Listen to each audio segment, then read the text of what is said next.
Howdy, friends. Welcome back. I hope you are all well. Today we're reading chapter 14 of Rolling Thunder. Alice talks to dogs and bees. The following day I woke with the thought of gathering herbs. I waited all morning for Rolling Thunder and Alice, but they did not come. That morning, Richard Clemmer's dog, Turtle, gave birth to a litter of 5 puppies. This was a first for her, and she was hard-pressed to handle her new surprise. She was sufficiently responsive, as the day grew hot, to burrow a shady nest under a clump of bushes.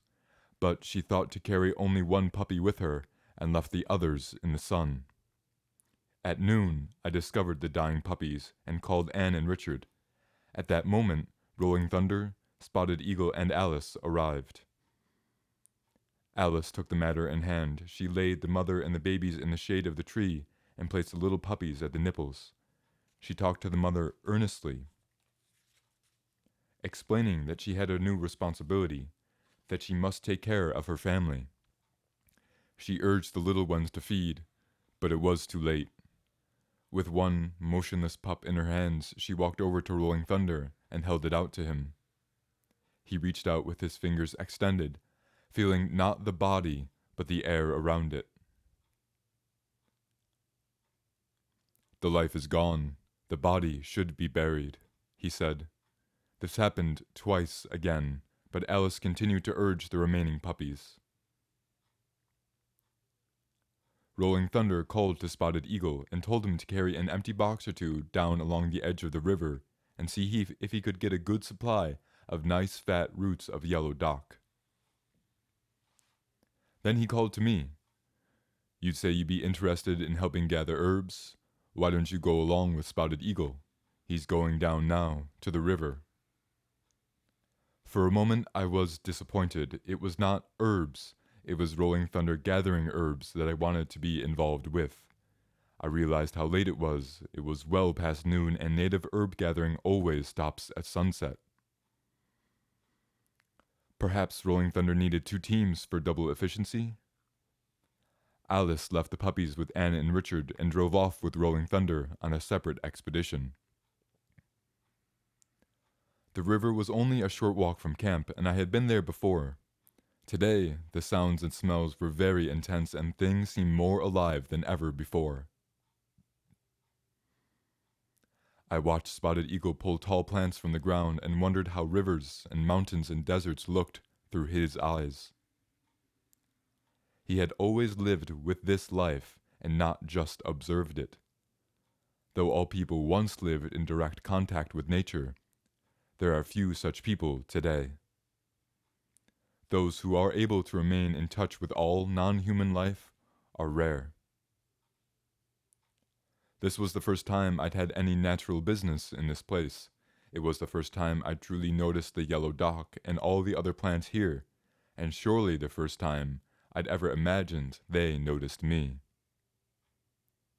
I wanted to ask Spotted Eagle about the yellow dock, what it was for and how it was used, but I remembered Rolling Thunder's warning about asking questions. I wondered whether Spotted Eagle was in an altered state of consciousness. He looked as he always did, perhaps a bit more serene.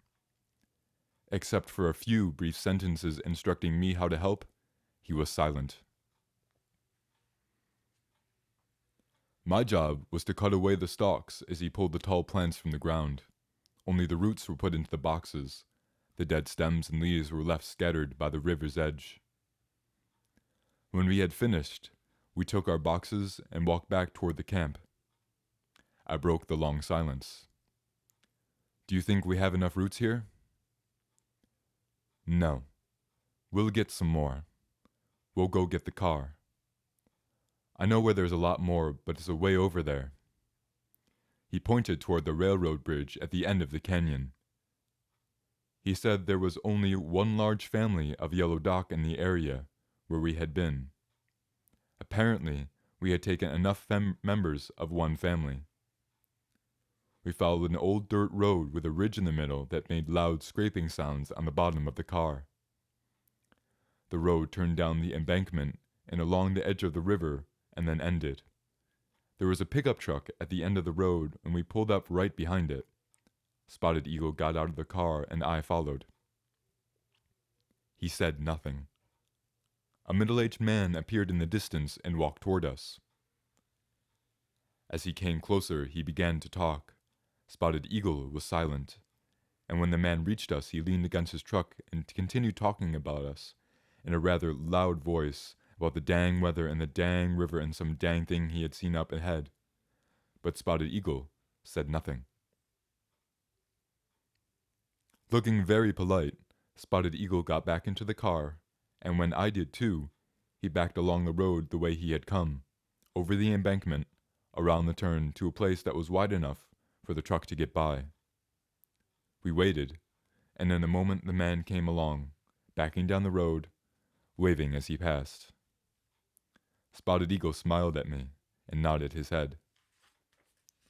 Once again we drove down over the embankment to the end of the road, now restored to a quiet peace. We were there only a short time and had collected only a few more roots when Spotted Eagle took his box and his axe and put them back into the car. Again I asked whether we had collected enough roots. Spotted Eagle said nothing. As we drove away, he looked out the window, watching the river's edge. Finally, he said there were not as many separate families of yellow dock in this canyon as he had thought. That meant we had collected enough. We drove back to camp and left the yellow dock roots in the car to be taken to Rolling Thunder's house. Anne and Richard were still caring for their one remaining puppy. Spotted Eagle and I walked along the railroad tracks. He sat down on a rail and looked up at the high cliffs on the other side of the canyon. I heard from Anne that Rolling Thunder is planning to go to San Francisco, I said. Yeah, we're thinking about leaving in the morning. Are you going to? I asked. Yeah, I have to drive. How long do you think you'll be there? Dad's planning on about a week, I guess. Yeah, that's what I heard. I wanted to go with them to San Francisco. I thought if I had said this to Spotted Eagle, it might be arranged. I told Spotted Eagle that what I considered my work right now was to be with Rolling Thunder. Ultimately, I wanted to follow Rolling Thunder's ideas about the arrangement of my time and plans, but I did not want to spend a week in camp just waiting. Just what is your work supposed to be? Spotted Eagle asked. I had to consider how to answer this, because in the past few days I had come to think that my effectiveness depended upon my not being the arranger, upon not over-anticipating my role. When I had first talked with Rolling Thunder, I felt open to any eventuality. I had no particular questions, nothing of my own to pursue. Usually, I was able to retain that openness, remaining the calm, non-attached observer able to watch and remember. It was especially easy to be that way in Rolling Thunder's presence, but there were times when I felt impatient each time I had seen Rolling Thunder make rain or achieve apparent results through a healing ritual, or answer my thoughts or questions before I even mentioned them. And each time I had heard that Rolling Thunder sound follow him in and out of our canyon or down some country road, I felt elated and inspired. Yet those feelings were usually followed by impatience. I wanted to see more. I did not feel argumentative or threatened, and I did not feel a need to demand explanations. I knew that the understanding I was determined to achieve was nothing that could be accomplished by familiar mental processes.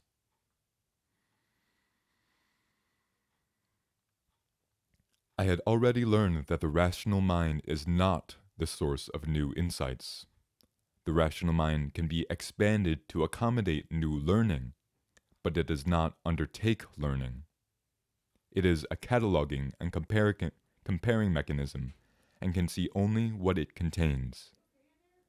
I knew that my techniques of perceiving and understanding could be greatly improved. I believed that there were highly effective methods of learning that involved, among other things, activating and developing less familiar mental tools. I had begun to feel some changes, but I knew there was more that I could see and a better way to see it. If I felt impatience, it was because of my own struggle, but when impatience occurred, it felt like it was caused by all the others, by the multiplicity of people and affairs in which I had become involved. I had a sense of limited time, and I felt helpless to influence the unfolding of events. I could not approach Rolling Thunder as I pleased. There were always people around, and we were camped miles away from where Rolling Thunder lived. He could show up in camp whenever he wanted, but I could never go to him without having to make some arrangements with others. But somehow I always managed to work through those impatient moments. I knew that these native and ecological affairs had to do with humanity and nature, and that was exactly what I had come here to learn about. I was not only seriously concerned, but I was also aware of my direct involvement. The situation was partly my making. Involvement was the first step toward new understanding. It was the secret of how Rolling Thunder brought the rain. I had come to see that traditional native philosophy regards human life as a part of the process of nature, and the individual being a complete, microcosmic representation of the universe.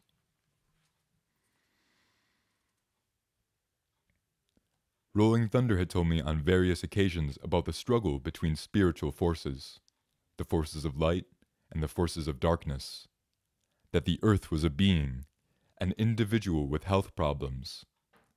This reflected directly on the division of peoples, even the division of natives. Rolling Thunder felt good about the growing number of traditional natives. Many natives were returning to the tradition. Many New Age young people were developing awareness of the native way. These people could help the native to reverse the present pattern of pollution, exploitation, and destruction of nature. In the process, the spiritual powers that the natives had known would return to the land and to the people in it. I had come to understand that these things were interrelated. I wanted to learn how the native spiritual powers were natural powers, and how these powers are acquired through caring for and communicating with nature. I wanted to learn how young people and their ecology movement and their new conscious concern for life were helping to provide the atmosphere and circumstances into which these spiritual powers could arise. Finally, I answered Spotted Eagle. I think my work here is to do whatever your father thinks my work is. Spotted Eagle looked thoughtful for a moment. Yeah, I guess that's right. He was still looking toward the cliffs across the canyon, watching the large birds that never stopped circling. Realizing what his simple question had done for me, I now felt confident talking with Spotted Eagle. I began talking about the Menninger Foundation, myself, our research project on voluntary control of internal states, and about our psychophysiology laboratory. I told him about the years I had spent in Korea and my studies with Swami Rama and others. I told about what had impelled me to come to Rolling Thunder. Spotted Eagle was stimulated by our conversation. As soon as I stopped, he spoke enthusiastically. What I would really like to do is travel all over and meet a lot of people and learn a lot of things. I would really like to rap with a lot of different people, all kinds of people, like wherever I go, He stopped. I was not sure why. He was silent, as though he was reflecting upon his own interest or maybe upon whether he should discuss it. Suddenly he said, I just remembered something. I have to take down Alice's tent. I'd better hurry. She and Dad will probably be back in a few minutes, and I was supposed to have all of her stuff ready to load up. She has to drive clear back to Salt Lake as soon as they finish gathering herbs. The tent was down and nearly folded when Rolling Thunder drove into camp with Alice. Spotted Eagle ran back to the main tent to fold up Alice's camp chairs and Coleman's stove. Alice came down the path toward me, walking very fast. "I'll have this ready in just a minute," I said. "No, wait a minute, I want to tell you something," she puffed.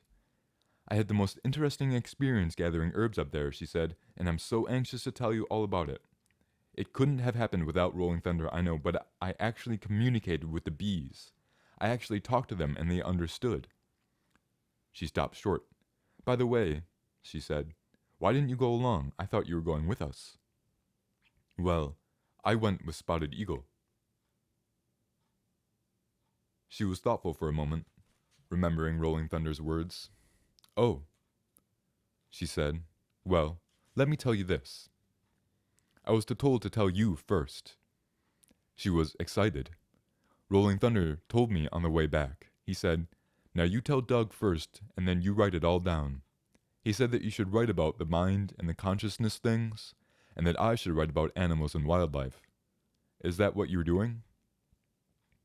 "Well, maybe. I guess so, sort of," I answered. "Well, you should."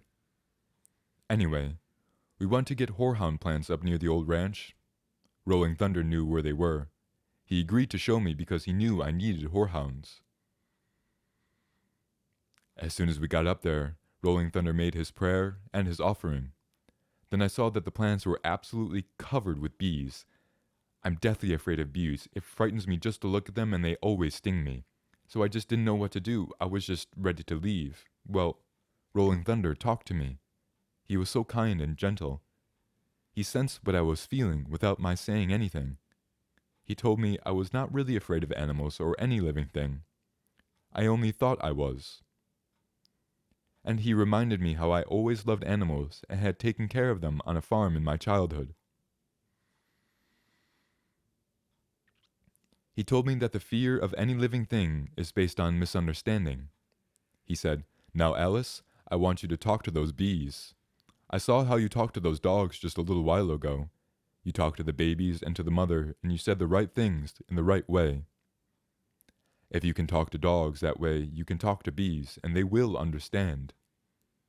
They won't understand the English language, but they'll understand your meaning, just as you say it." So he told me what to say to the bees.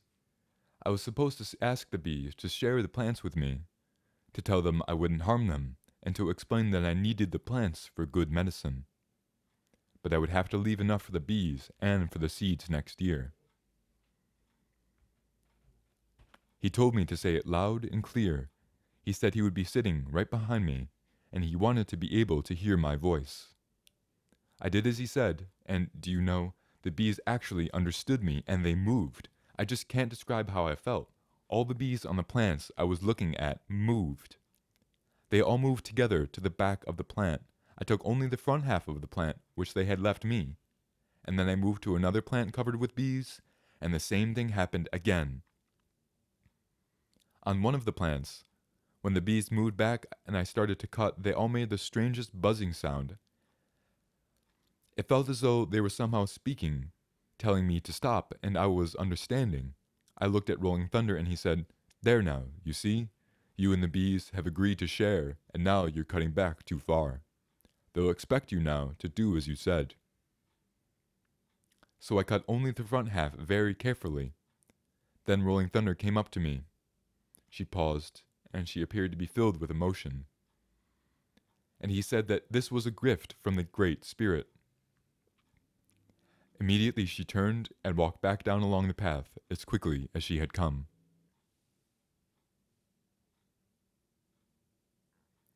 I finished folding the tent and then went back to the railroad track to sit alone and look up at the cliffs. The large hawk still soared in endless circles. Last night, Rolling Thunder had talked about communication with plants and about influencing plants with chanting. He told me he could give me something on two-way communication and that I could take that back to the Menninger Foundation. Now I could take back the story of Alice talking to the bees and the bees talking to Alice.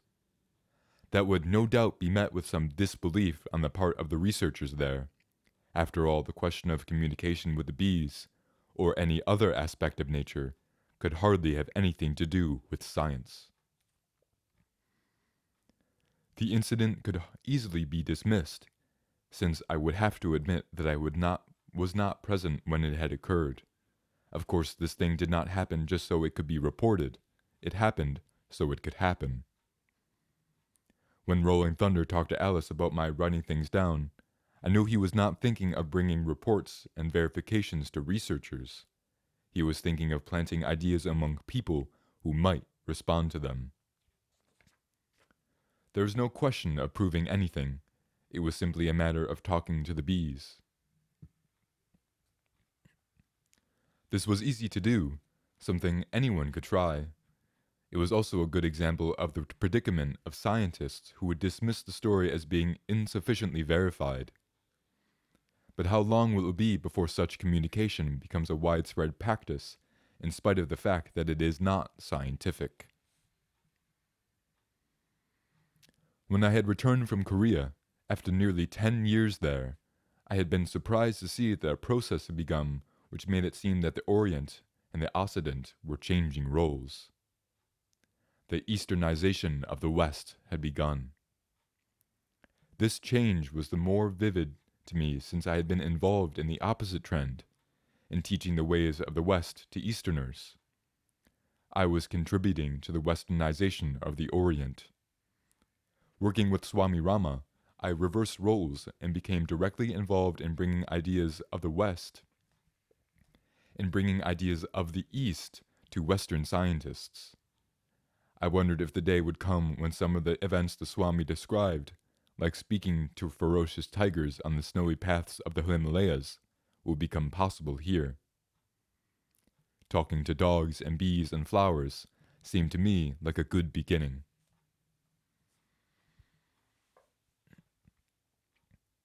I felt that I could now begin to verbalize a comparison between Rolling Thunder and Swami Rama. I could see the primary difference in the expressions of their knowledge.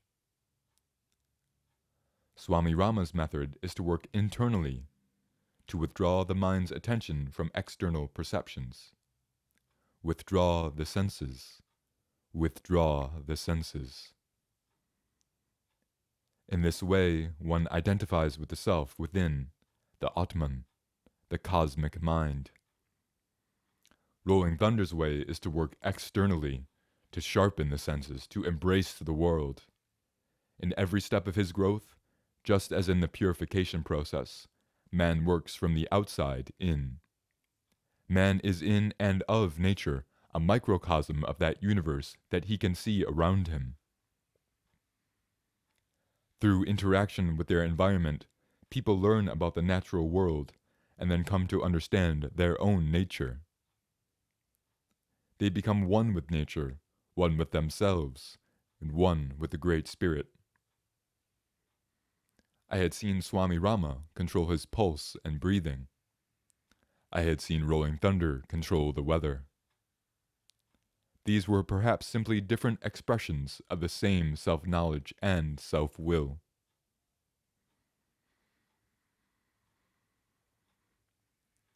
A short while ago, I had been thinking about the renaissance of the Native American tradition and the return of the powers, and about the New Age people, the new natives, who were setting the stage for things to happen. When I had come to think of it as the Easternization of the West was happening through these people. Their development had been helped by the yogis, swamis, lamas, and monks, who had been coming in recent years from the four corners of the earth, bringing new ideas and insights about a way of life that was more in keeping with reality, with the real things of nature, than anything Western society had to offer. Here in Shoshone country, I discovered that the wisdom these saints and sages had come so far to deliver had been common knowledge among the natives of this land, and has preceded not only the wise men of the East, but the pioneers, the automobiles, and the scientists. Looking across the canyon, I could imagine a day when this process would be complete.